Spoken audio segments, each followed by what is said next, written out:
Des mitrailleuses, des bazookas, des mortiers, des mitraillettes, des fusils mitrailleurs amenés de Chine par on ne sait quel itinéraire et traînés jusqu'ici à bras d'hommes.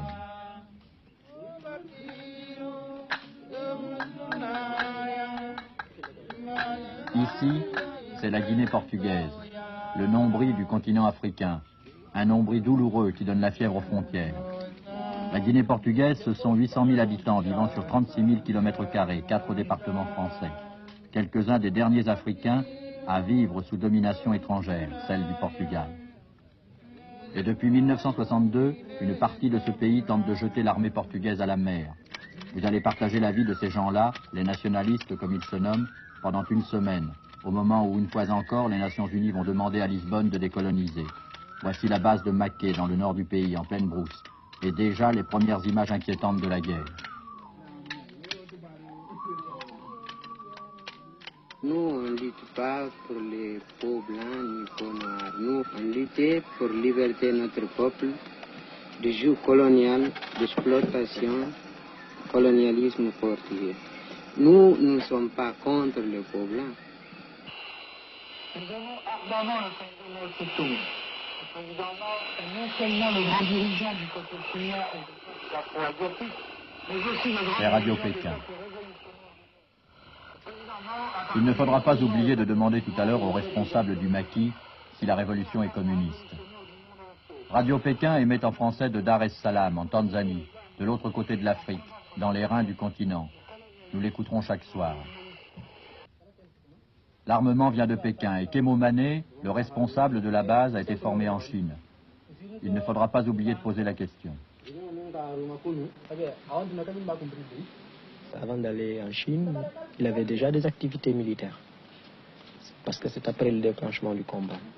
Là, il avait une grande expérience. Il est allé en Chine pour avoir une connaissance plus poussée sur la tactique, si vous voulez, pour se former. Révolutionnaire alors, politique, militaire, tout. Kemo Mané applique sur le terrain ce qu'il a appris dans les camps chinois. Action militaire permanente, exemple auprès des masses, explication aux combattants des buts de la révolution. Traduits ici dans les dialectes des tribus.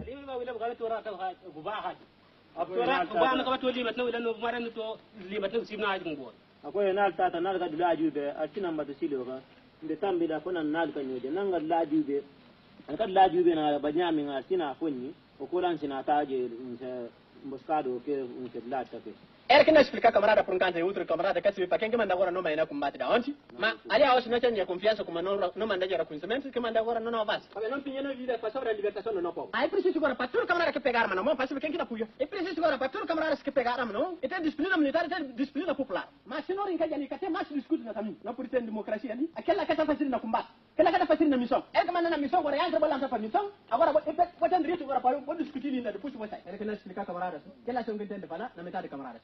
On a dit que dans plusieurs pays africains, il y avait des instructeurs cubains, des instructeurs chinois. Et en Guinée, est-ce qu'il y en a? Nous n'en avons pas vu, nous, en tout cas.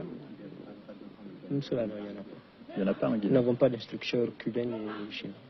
Vous avez été formé où, par exemple? Moi, j'ai été formé au Maroc. Et Jean? En Algérie.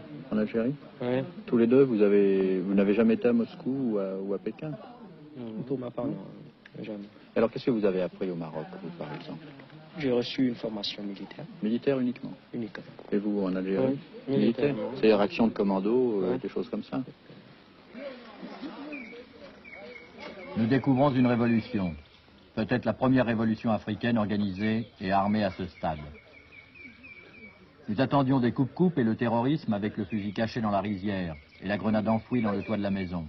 Nous attendions un armement hétéroclite, des soldats sans uniforme. Et nous découvrons ceci, pour remplacer le coutelas et le cocktail Molotov.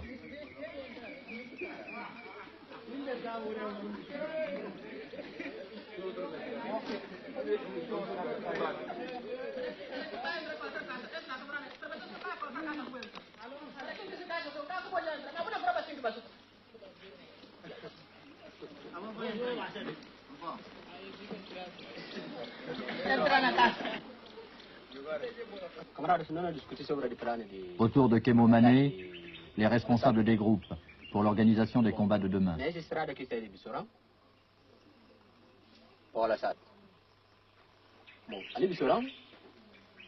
Essa que é a estrada de Yakali. E principalmente discutir direito para não poder fazer missão de direitos. Por um canto, indivíduo de linha pundli, que é indivíduo que está ali na quartel de Walasat. Nesse dos quartel ali. Que dit le commandant là? Que dit le commandant? Il parle sur le plan de combat d'aujourd'hui. Parce que le commandant s'est coupé la route de Losato pour pas qu'il y ait les renforts, c'est ça? Hein? L'objectif des nationalistes est un poste où une cinquantaine de soldats portugais gardent un pont. 4 heures de marche sont nécessaires pour l'atteindre.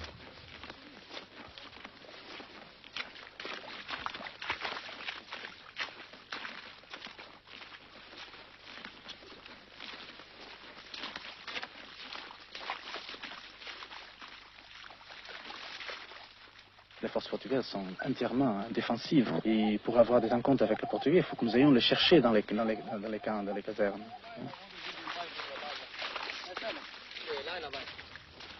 Kémo Mané emmène les 3/4 de ses effectifs.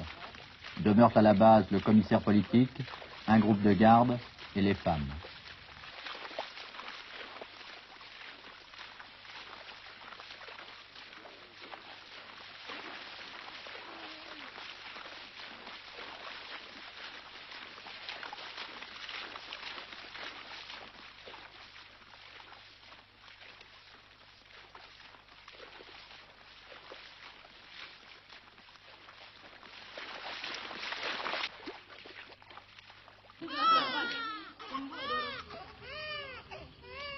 Tout au long de la progression, Kémo Mané arrête la colonne et, avec les responsables, aide les civils dans leur travail, comme on lui a appris à Pékin.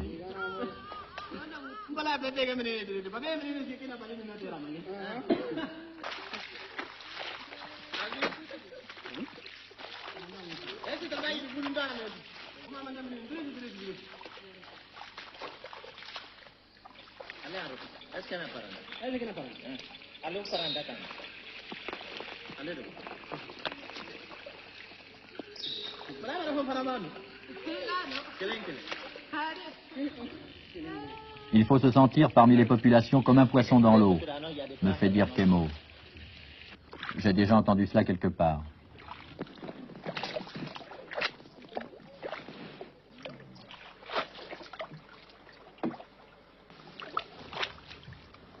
Prévenus par les coureurs de brousse, les piroguiers passent la colonne sur l'autre rive du Rio Farim.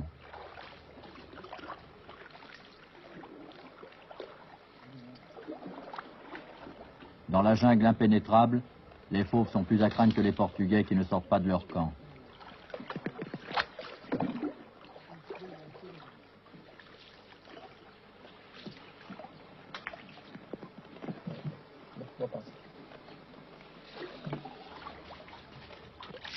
C'est la saison des pluies, l'eau est partout, toute patrouille demeure aléatoire.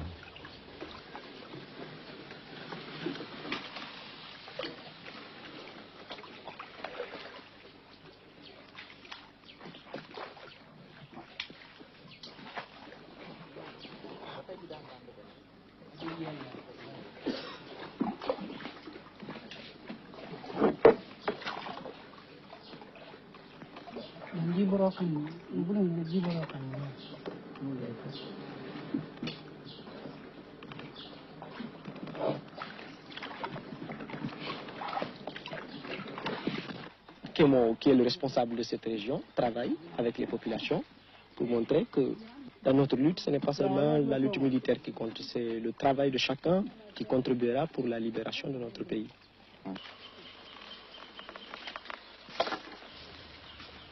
Nous ne devons plus être très loin de l'objectif. La marche devient lente et pénible sous les palétuviers. Nous marchons depuis presque 4 heures. Et ceux qui portent l'armement lourd peinent.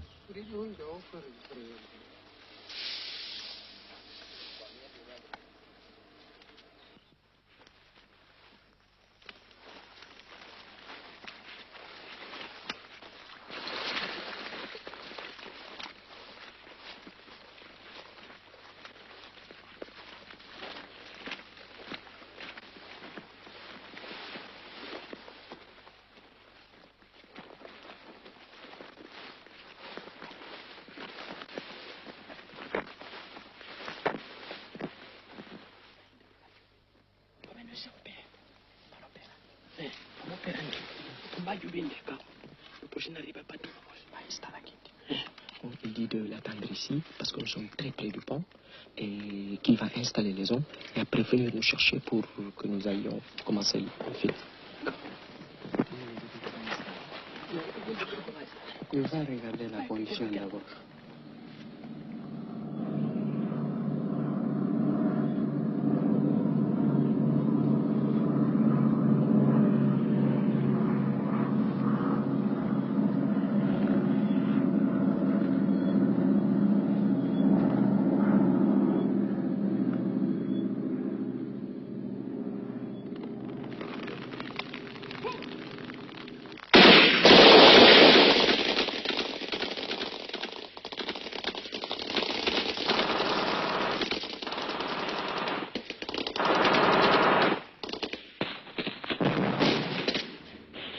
Les Portugais ripostent déjà. Kemomane a placé ses hommes en arc de cercle autour du pont qui se trouve quelque part, à la lisière du bouquet d'arbres, à moins de 100 mètres.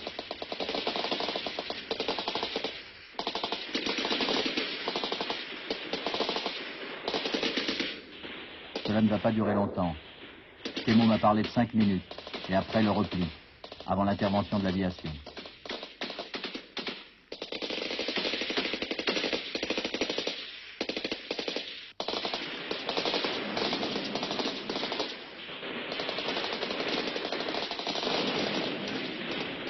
En face, la surprise a dû être complète.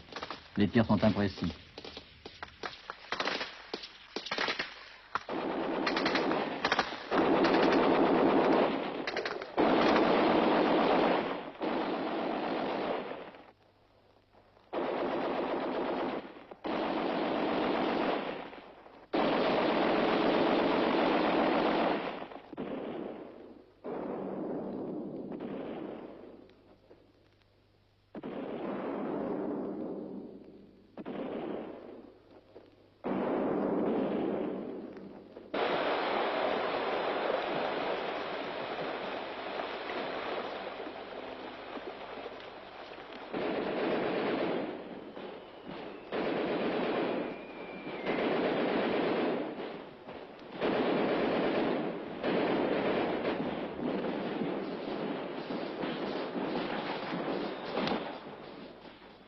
Les coups de feu que nous entendons vont obliger les soldats portugais à une veille permanente dans les jours qui vont venir.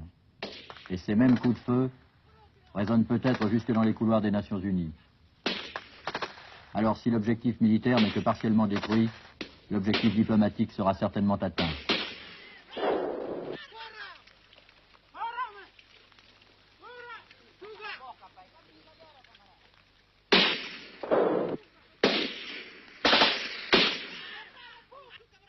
Mais est-ce qu'il n'y avait pas un moyen pacifique de régler la question? Vous aviez tout essayé avant? Oui, avant nous avons tout essayé. Depuis le décembre 60, nous avons et écrit des mémorandums au gouvernement portugais en exposant la situation en Afrique et dans le monde et le droit de notre peuple à l'autonomisation et à l'indépendance. Et la réponse des colonistes portugais a été toujours d'augmenter la répression contre les masses populaires et contre les patriotes. Vous, c'est Luis Cabral, José Pereira. Pouvez-vous me présenter vos camarades? Ça, c'est le camarade Vieira, Osvaldo Vieira, c'est le premier responsable du nord du pays. Du nord du pays. Nord du pays, Militaire, alors? Militaire et membre du bureau politique du parti. Oui, Le monsieur. camarade Otto Schardt, c'est le commissaire politique général du sud du pays. Il est membre du comité central du parti. Donc pratiquement toute la résistance de Guinée est représentée ici. Ici, il manque bien sûr le secrétaire général du parti, camarade Amilcar Cabral, qui est absent à ce moment. Beaucoup de vos cadres sont formés à Pékin et à Moscou. Est-ce que ça veut dire que la révolution est communiste? Nous avons toujours cherché de préparer nos cadres dans tous les pays où il y a une expérience de lutte armée.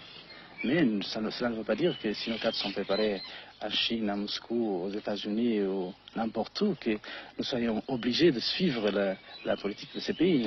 Nous considérons que nous sommes un pays africain et nous avons aussi des expériences en Afrique.